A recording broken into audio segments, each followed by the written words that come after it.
Hi, everyone. I'm Rosemary Miller here with Kelly Phillips Erb, a senior writer here at Forbes, here to tell us how to beat high interest rates with the Bank of Grandma. Thank you so much for joining me today, Kelly. Thank you for having me. Kelly, I absolutely love that headline. Those are your words, Bank of Grandma. Could you tell us what do you mean by that? So, I think a lot of us think that when we are looking to borrow money, we're going to hit traditional sources, right? So, we're going to go to our bank. We're going to consider borrowing from maybe retirement accounts or other accounts that we have that may be a little off limits, but we're going to raid them because we need money. But a lot of times we don't think about the fact that there may be another source of wealth that's available to us, and that could be grandma. Or your parents, or your favorite uncle.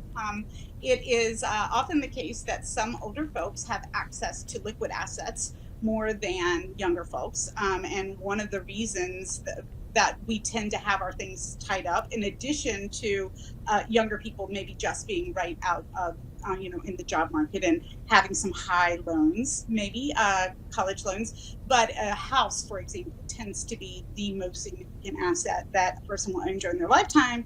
And early on, when it is mostly owned by the bank, it's highly liquid. So once you've been paying into it for a while, you might have more liquid assets. So one of the ways that younger people can look to benefit from, and it tends to be younger people benefiting from older people, although I shouldn't say that as a full stop, because it may be that grandma needs to borrow from you, right? Like maybe your You got a company point. your company took off and you're doing really well. But intrafamily loans are a way that folks can loan money to people who need it, and assuming that they have, again, they're comfortable and they have access to those assets. But they can loan money to other family members that may need it at favorable interest rates.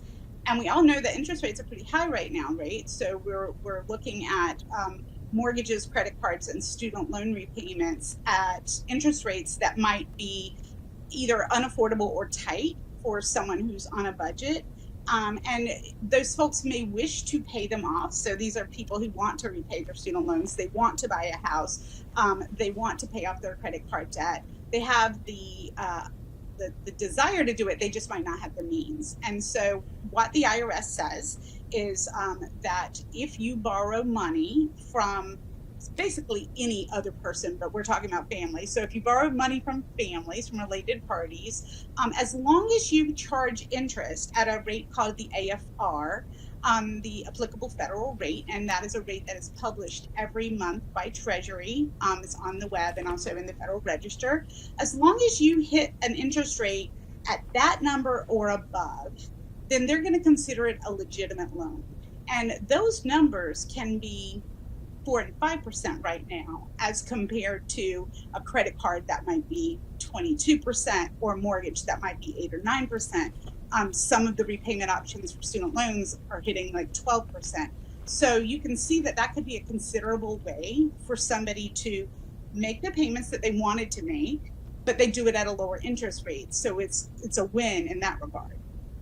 So, what are the potential risks that lenders face if they don't charge an AFR minimum?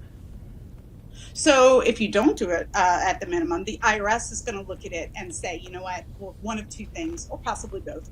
One, we know that this was really a gift, right? It wasn't a loan. You didn't do this the way you were supposed to. So we're going to treat it like you made a gift. And typically when they do that, the IRS is going to say that we're going to act like it was a real loan, even if it wasn't, which means the interest that was payable is going to be charged to the person who made the loan interest-free, even if they didn't receive that money. So you want to make sure that you have, your paperwork done, and that you documented that you're going to charge at least this amount in interest rates. And then you also, good paperwork would also say how long the loan is going to last, right? Because that also depends on the interest rate. The interest rate can change under the AFR depending on how long the loan is, and that's pretty normal, because the loan rate for a 30-year mortgage is going to be different from your payday loan, right? It's the same kind of idea.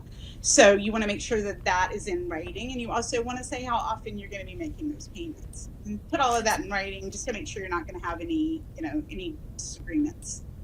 So, could you elaborate on the documentation requirements for interfamily loans, emphasizing the importance of paperwork and a signed promissory note, and how these measures help prevent issues with the IRS and potential misunderstandings?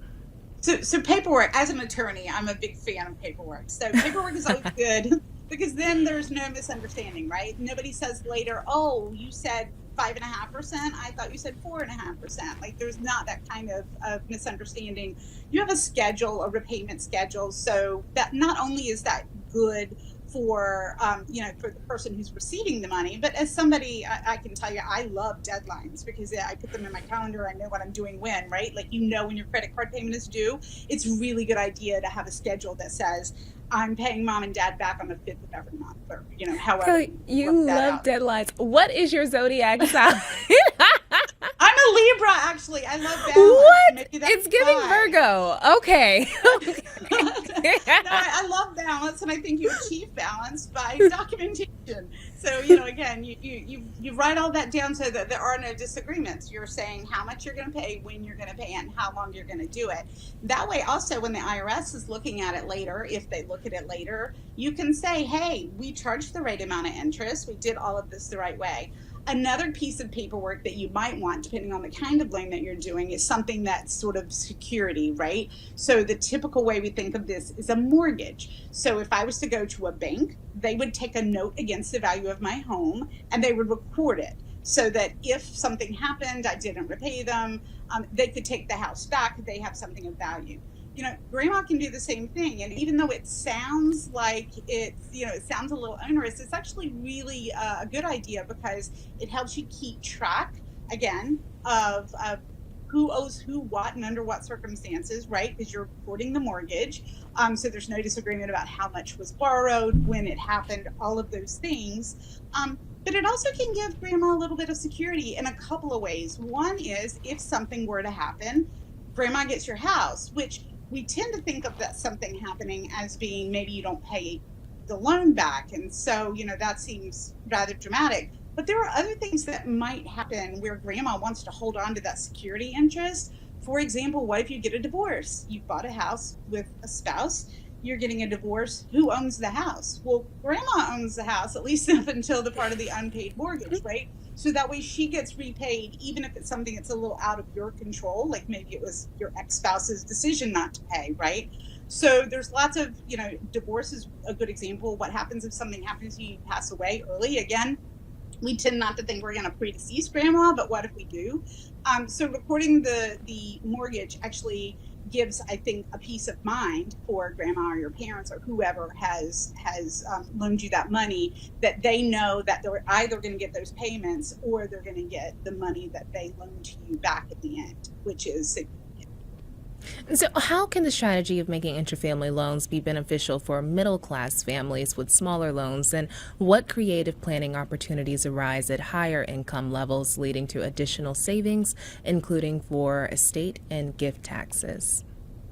Well, so I think, again, when we think about these interfamily loans, we're thinking about rich grandmas, right? Like our mind immediately goes to like Emily Gilmore, right? Gilmore Girls. So that's sort of, I think, where people think are going. But, sometimes I think the average student loan, and this is before the repayment started, was something like $35,000. It's a lot of money for somebody just out of college to pay back, especially at these high interest rates. But it might not be a lot of money for grandma because she might have that in a CD that's easily accessible, right? So she could loan you the $35,000. You pay her back. You pay off your student loan. Everybody's happy. That is something that can happen at the middle class level, and you have the benefit of getting the lower interest rates. Grandma gets a stream of income, again, probably equivalent to the same thing she would have in a CD or a savings account. It's going to pay around, and maybe more than she would have been getting. So, in terms of economics, each of you are going to benefit. And again, if it's something like a home or another tax break, student loans could also fall into this category. You get to preserve those tax breaks. Just because you're borrowing the money from grandma doesn't always translate into losing that tax break. There are some considerations you have to look at, but it's the general premise is that it still could transfer over. And so that's a really good way for the middle class to benefit. At the high net worth level, there's a lot of creative planning opportunities you can do. I'll just mention one of them, which is that, I'll mention two. So one is that you can gift a certain amount of money every year to people without incurring a gift tax. And that is currently, I think, going to be $18,000 in 2024. And so that means that you can give that money without a tax consequence to anyone that you choose. If you are in a position to loan this money to someone in your family, and maybe they weren't in a position to pay it back, or maybe they paid it back over a number of years, and you think to yourself, you know what, you've been so responsible this whole time, I'm going to forgive part of this. That gift could be used, you could use your annual exemption that we just talked about, the annual exclusion that I just mentioned, the amount of money that you can give to a person per year, to forgive that tax-free. So there can be a good advantage there. There's also some strategies where you can create trusts and sort of start building family wealth and then loan against the trust. Those are the arrangements are actually called intentionally defective grantor trusts. We sometimes call them IDGIT trusts. But IDGIT trusts or defective grantor trusts, it's this little quirk in the tax code that allows someone to set up a trust for estate tax purposes and move money outside of their estate. But for income tax purposes, the IRS looks at it and says, but you still own it. And that actually creates a lot of opportunity for planning. It can get pretty complicated. That's the kind of thing that you definitely want an advisor for. But if you're in that higher net worth in that higher net worth category, and you're looking for ways to loan money beyond just writing a check and actually get some additional estate and gift tax benefit, something like an intentionally defective grantor trust scenario kind of tied to an interfamily loan is a really good way to do that. Wow. So this is how to beat high interest rates with the Bank of Grandma. Thank you so much for joining me today, Kelly.